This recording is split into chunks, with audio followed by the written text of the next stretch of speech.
Boa noite, pessoal, tudo bom? Aqui quem fala é o Ítalo Lorenzon, começa aqui mais um Radar da Mídia no canal Terça Livre. E como de praxe, eu tô aqui com o nosso amigo José Carlos Sepúlveda. Tudo bom, seu Sepúlveda? Tudo bem, graças a Deus, caro Ítalo. Eu vou no canal aqui... Terça Livre. E como de praxe, eu tô aqui com o nosso amigo José... Vou aqui fazer entrar um pouco no seu campo, só para lembrar que hoje é dia 6 de novembro, né? Segunda-feira. Mais um exemplo. Nós estamos vendo a ex-presidente Dilma viajar pelo mundo inteiro dizendo que foi vítima de um golpe. O Lula grita aos berros que foi vítima de um golpe. De um golpe de quem? Do PMDB. Agora o PT está anunciando que se vai aliar ao PMDB para as próximas eleições em vários lugares. Isso é, no fundo, a realidade, e é aí que eu quero chegar, a realidade profunda do país é esta. O sistema político está todo, é claro com exceções, mas grosso modo, seja oposição, não seja oposição, está todo voltado para a mesma coisa. E essa coisa o que é?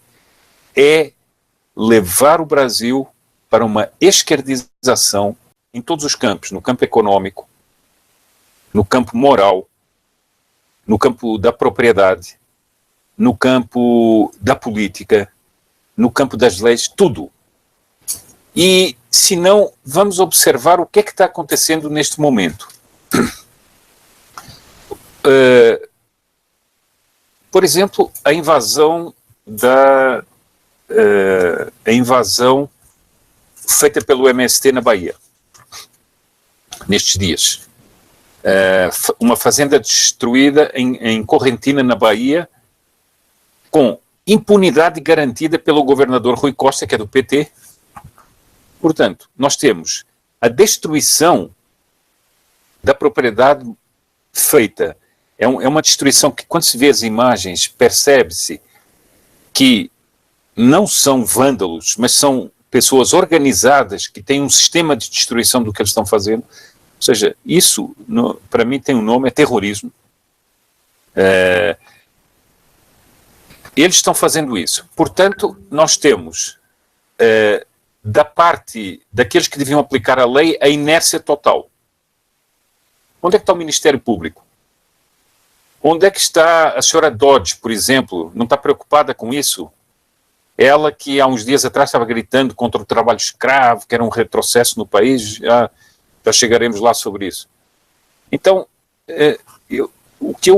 a ideia que eu queria desenvolver aqui hoje à noite é o seguinte: não nos iludamos, nós temos uma máquina completa do sistema político, das instituições, da justiça, tudo voltado para o mesmo fim.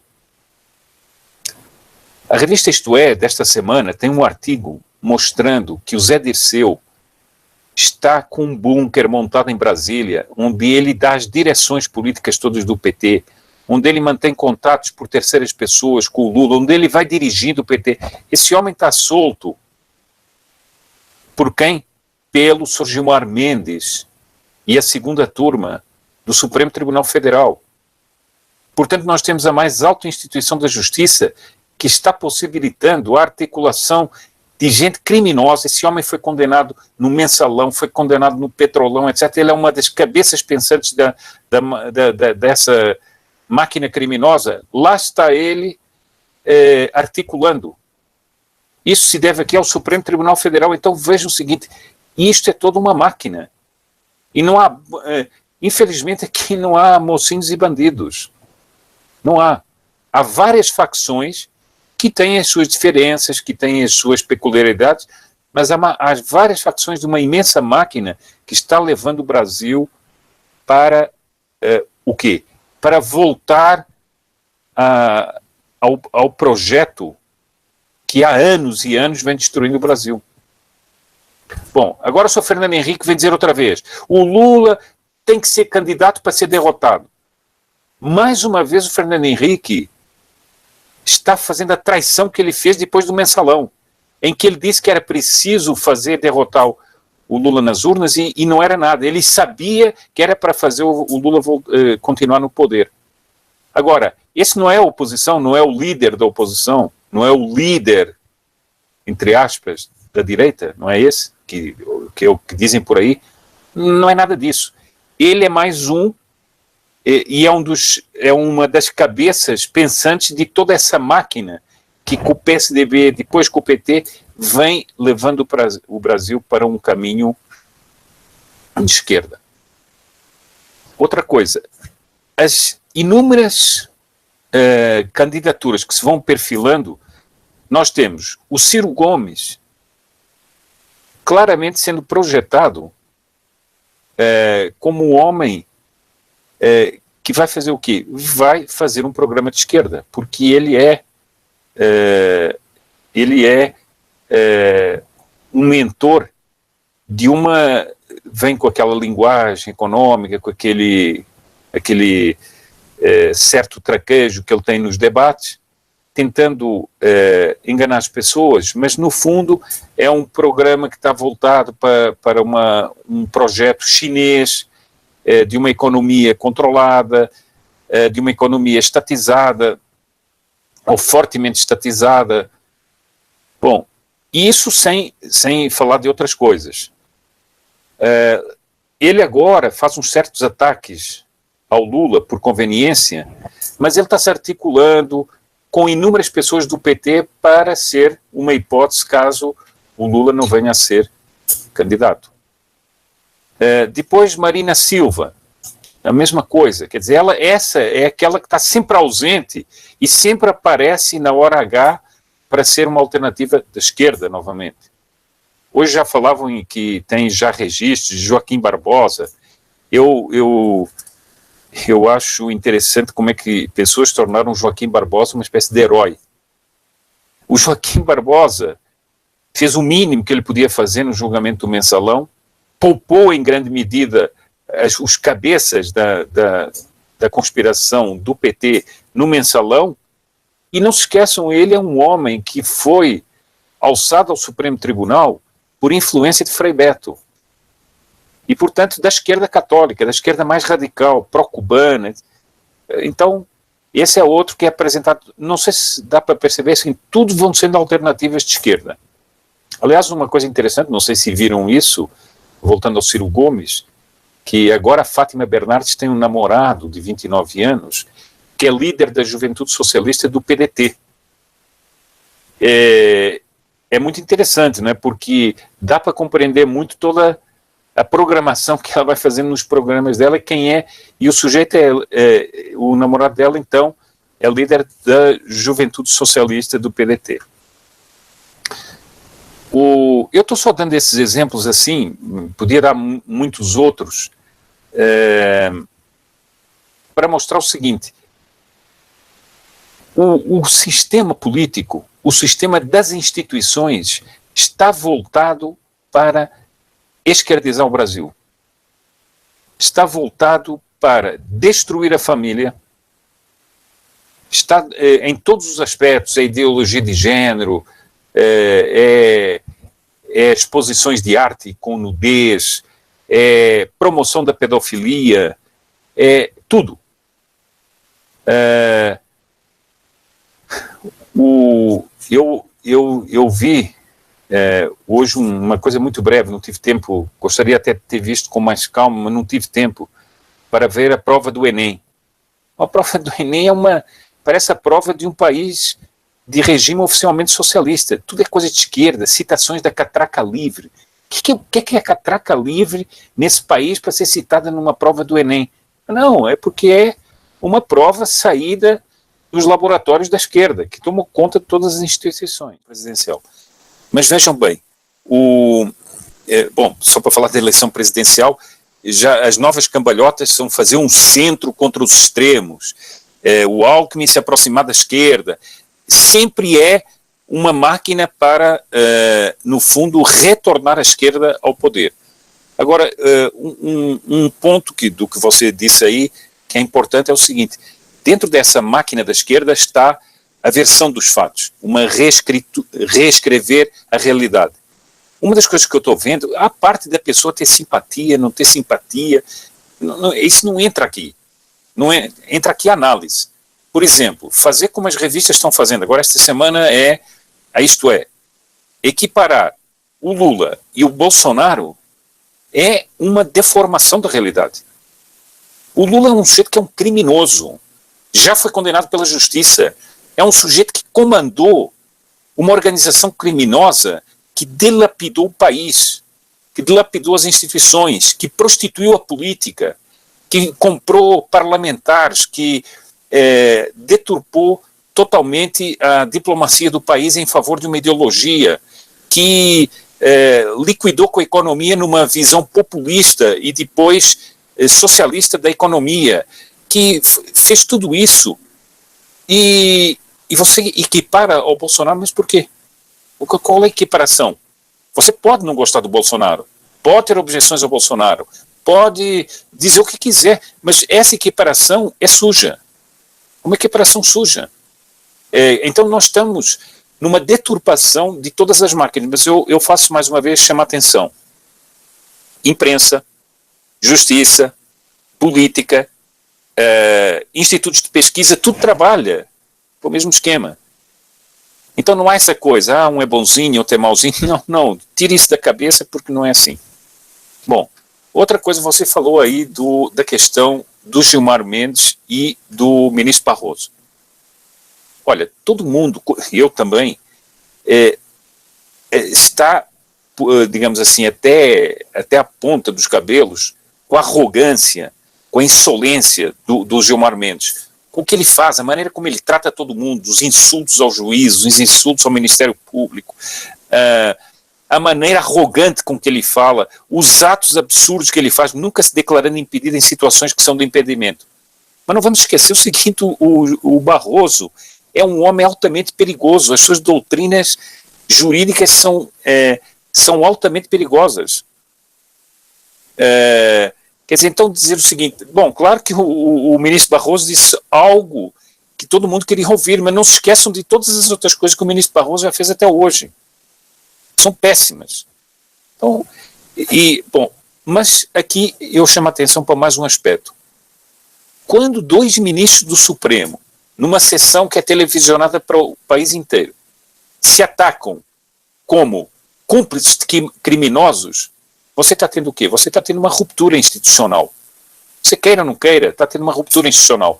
Então todo o país fica vendo que os ministros do Supremo, que deviam ser a baliza da justiça, são sujeitos que se insultam em pleno tribunal, acusando-se um ao outro de serem cúmplices de criminosos. Bom, e qual é o que as pessoas acham disso? O que as pessoas pensam disso? Qual é a segurança das instituições nisso aí? Bom, há um artigo esta semana que fala muito disso, quer dizer, o Supremo tornou-se uma soma de individualidades, não é mais um colegiado. O próprio Gilmar Mendes, o ministro Gilmar Mendes, teve uma frase assim: nós na segunda turma somos libertários. Mas a segunda turma é diferente do Supremo, como é que é? É um tribunal à parte? Então, a ideia do desfazimento das instituições é muito grande. Bom, isso é uma das coisas que eu queria comentar. A outra, que é gravíssima, por exemplo, e se deu esta semana também, a semana que passou, que foi a acusação feita pelo ministro da Justiça, dizendo que toda a cúpula, ou boa parte da cúpula da Polícia Militar e do governo do Estado do Rio, estão mancomunados com o crime organizado. Bom, isso é uma declaração de uma gravidade tremenda. E eu acho que muita gente talvez não tenha muitas dúvidas a esse respeito. Mas qual é a sequência dessa atitude? Então, ele não é do Ministério da Justiça, não controla a Polícia Federal, por que ele não abre investigações para isso? Mas a sensação com que as pessoas ficam é o seguinte: o crime organizado, esse crime organizado que toma conta do tráfico de drogas, está instalado no Estado. Bom, nós temos outros crimes organizados, basta ver que o Tribunal de Contas do Estado do Rio está quase todo preso. 2 ex-governadores do Rio estão presos. Isso não é muito difícil de acreditar. mas qual é a sensação que a pessoa tem? Que há uma implosão das instituições. Há um artigo daquele que foi secretário da Receita Federal, o Everardo Maciel, ele faz escreve um artigo para o Estado de São Paulo, em que ele faz uma comparação da situação do país com uma obra de engenharia. Ele diz o seguinte, bom, fora os desastres naturais, né, terremotos, coisa assim, mas ele diz o seguinte, uma obra de engenharia civil, numa situação normal, ela não cai sem antes dar inúmeros sinais. Ora uma rachadura aqui, ora uma rachadura ali, etc. Então, há inúmeros sinais que alguém entendido pode ver o seguinte, isso aqui vai desmoronar. E ele diz o seguinte, o país está sofrendo essas micro-rupturas institucionais. Quando se fala, por exemplo, quando se vê 2 ministros do Supremo numa briga desse nível no Supremo, quando se vê o ministro da Justiça dizendo que todo o aparelho do Estado, de um Estado importante como o Rio de Janeiro, está mancomunado com o crime organizado. Depois nós vamos ver uma outra coisa absurda. Eu já mencionei isso aqui, mas esta semana isso voltou a ter muitos artigos sobre esse assunto. Juízes do trabalho e procuradores do trabalho estão se organizando para não cumprir a lei que foi aprovada no Congresso. Goste ou não se goste, existem caminhos institucionais para protestar. Agora, os juízes e os procuradores dizem que a lei não vai ser aplicada porque eles não vão aplicar a lei, isso é a falência do Estado, isso é a lei do mais forte. Se nós formos aprovar esse sistema de governo, nós vamos ter propriamente a selvageria da democracia popular, não é? Que são, entre aspas, a democracia popular é o nome bonito que se dá ao sistema revolucionário que você mata quem quiser, prende quem quiser. Nós temos isso na Venezuela. Milícias que vão pelas ruas, executam pessoas, autoridades que não têm lei nenhuma, invadem domicílios, prendem a hora que querem.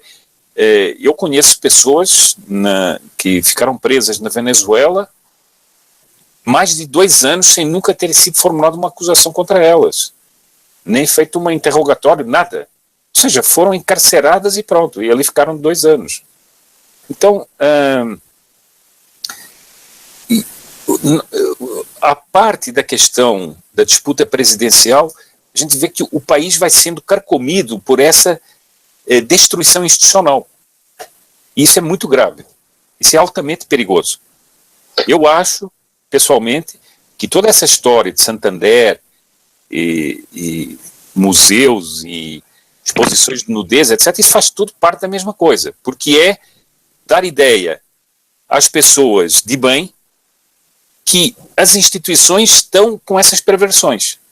Porque a pessoa vai protestar e o Ministério Público vem em cima da pessoa que protestou e não daquela que está lá fazendo uma coisa escandalosa como promover a pedofilia, promover a nudez, etc, etc. Você ia dizer uma coisa, né?